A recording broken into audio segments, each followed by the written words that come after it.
Andu, kesian. Denyut nadi suara rakyat terus bergema di channel ini. Siapa bilang UMNO tidak ada masalah? Ada. UMNO banyak masalah. Kalau nak kata UMNO sentiasa bersatu hati, teguh, tidak berbelah bagi, semua satu pendapat, saya fikir tidak ada benda yang tidak ada benda yang macam begitu. Minta maaf, saya tersasul banyak lah. Tidak ada benda yang perfect di dunia ini selain itu. Okey, tuan-tuan dan puan-puan, memang ternyata UMNO ada masalah juga. Tak sama pendapat. Terbaru, memang famous di seluruh Malaysia. Di antara KJ dan juga Tok Matasan yang katanya ini, KJ kata ini, Tok Matasan kata ini. Last ada berita yang mengejutkan. Betulkah KJ bawa diri ke Kedah? Nanti dia kena cakap Kedah pula. Dia kena gebang Kedah pula. 12 September 2022, KJ bawa diri ke Kedah? Ada tanda tanya. Hari ini saya berada di sini untuk berbincang dan bertanding kerusi parlimen dengan Menteri Besar Kedah, Datuk Seri Muhammad Sanusi Madnor, kata Menteri Kesihatan Khairy Jamaluddin. Wah, kesian dia. Dulu dia sudah well established, kuat, mantap di Rembau. Nanti kita mau tengok Tok Matasan yang yakin sangat tu. Kita mau tengok dia boleh menang lagi ke? Dia boleh menang lagi ke di Rembau dan untuk menggantikan si Khairy Jamaluddin. Beliau berkata demikian secara berseluruh selepas diminta mengulas sama ada mana-mana negeri telah menawarkan beliau bertanding pilihan raya umum ke-15. Rupa-rupanya dia main-main saja. Secara berseluruh, tapi deepnya memang deep. Menurutnya tidak mustahil perkara itu berlaku kerana ibunya berasal dari Kedah. Baguslah tu. Mak saya dari Kedah, katanya. Katanya pada satu sidang media selepas majlis pecah tanah projek pembinaan bangunan tambahan Hospital Sultanah Maliha di sini hari ini. Yang ini di Langkawi ya.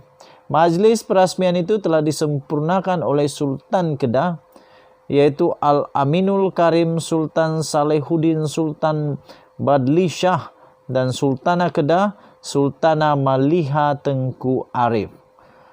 Menteri Besar iaitu Datuk Seri Muhammad Sanusi Madnor yang berada di sisinya pada sidang itu turut mencela dengan berkata dialu-alukan. Tadi dengar sebut alus tak, cakap Kedah elok dah, katanya.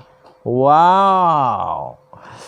Khairy kemudian dilihat tidak mau memanjangkan isu itu dan menamatkan sidang media dengan berkata, tak apalah. Baru-baru ini Khairy mengesahkan tidak akan mempertahankan kerusi Parlimen Rembau sebagai memberi laluan kepada timbalan Presiden UMNO Datuk Seri Muhammad Hassan. Saya fikir belum tentu lagi Tok Matasan boleh menang di sana. Belum tentu lagi Khairy Jamaluddin tak boleh menang di Alostak. Kalau betul kat Alostak lah.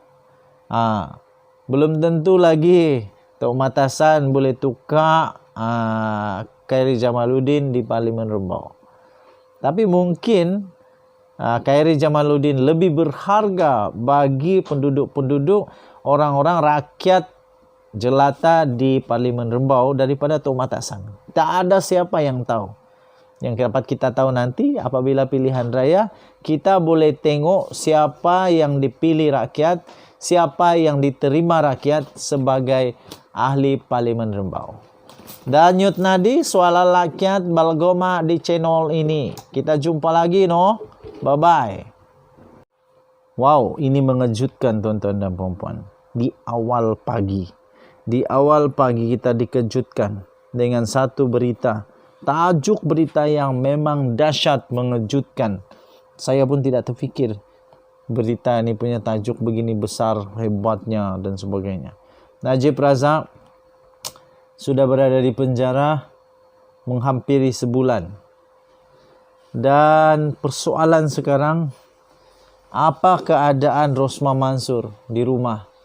Ada orang bagi saya komen, dia kata Rosma Mansur mungkin sekarang sudah jadi macam nenek kebayan.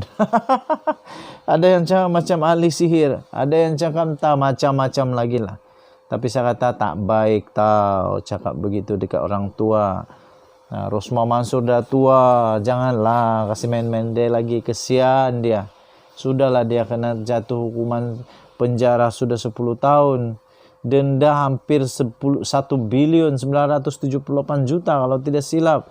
Janganlah kasih main-main dia, kesian dia tahu. Kesian dia.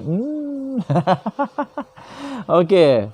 Jadi terbaru ini daripada Sinar Harian, tajuk berita luar biasa. Noriana curi rakam foto, Rosma berdoa. Kenapa perlu curi rakam foto? Tak payah curi. Ambil je lah. Jangan je berlakon lah. Harap-harap janganlah berlakon. Tak baik tau berlakon. Kalau berdoa pun nak berlakon, aduh, tak jadilah macam tu. Ambil gambar candid bagus. Sebab nampak betul itu dibuat untuk berdoa. Tapi kalau lakonan, manalah tahu macam saya dulu kan bergambar dengan ikan. Ambil ikan yang dapat daripada mancing. Apa tunggu dulu. Letak macam ni supaya nampak besar. Letak sini supaya nampak besar. Itu lakonan lah supaya nampak hebatnya. Jangan sampai macam itulah. Tapi tajuk berita ini dipetik daripada Sinar Harian. Dia kata Noriana curi dalam kurungan. Tanda atas, curi rakam foto, Rosma berdoa. Kesian Rosma Mansur. Sekarang dah rajin berdoa. Syukur. Laman media sosial Instagram anak perempuan Datuk Seri Najib Tun Razak tidak pernah lekang dengan coretan mengenai keadaan keluarganya semenjak bapanya menjalani hukuman penjara lebih 3 minggu yang lalu. Terbaru, Noriana Najwa berkongsi kesedihan dan kekosongan yang sedang dirasai oleh ibunya, Datin Seri Rosma Mansur, di saat suami tercinta tiada di sisi. Jangan risau Rosma Mansur. Kamu pun tidak lama lagi akan masuk penjara kalau kamu kalah lagi. Tapi setakat ini memang sah, memang sah dia bersalah. Dia telah dijatuhkan hukuman penjara 10 tahun, denda 970 juta ringgit Malaysia. Tuan-tuan dan puan-puan, kemudian disambung, dia juga sempat tanda atas mencuri rakam foto ibunya yang sedang berdoa di atas tikar sejadah dengan memakai telekung dalam keadaan duduk pada waktu subuh. Katanya, Daddy tidak ada di sisi kami, tidak di rumah lagi kini. Saya cuba menemani Mami sebanyak mungkin, mengubati rindunya dengan kekosongan di rumah. Ada kalanya waktu tidur juga supaya katil di sebelah Mami tidak rasa kosong sangat, kata anak Najib itu. Kemudian dia kata sempat mengambil gambar ini waktu subuh tadi. Mami seorang isteri yang sangat merindui suara gelak tawa keceriaan suaminya di sisi. Setahu saya sejak dari dulu lagi, saya tidak pernah nampak gambar Rosma Mansur waktu subuh diambil gambar secara candid dan dipost.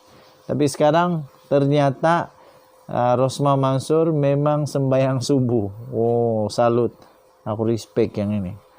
Okey. Noriana Najwa turut meluahkan rasa kagum dengan semangat ibunya yang kini memikul tanggungjawab sebagai keluarga meskipun dirinya sedang bergelut dengan masalahnya sendiri. Okey, kamu boleh baca berita penuh di sinarharian.com.my 16 September 2022. Tajuknya Noriana curi rakam foto Rosma berdoa.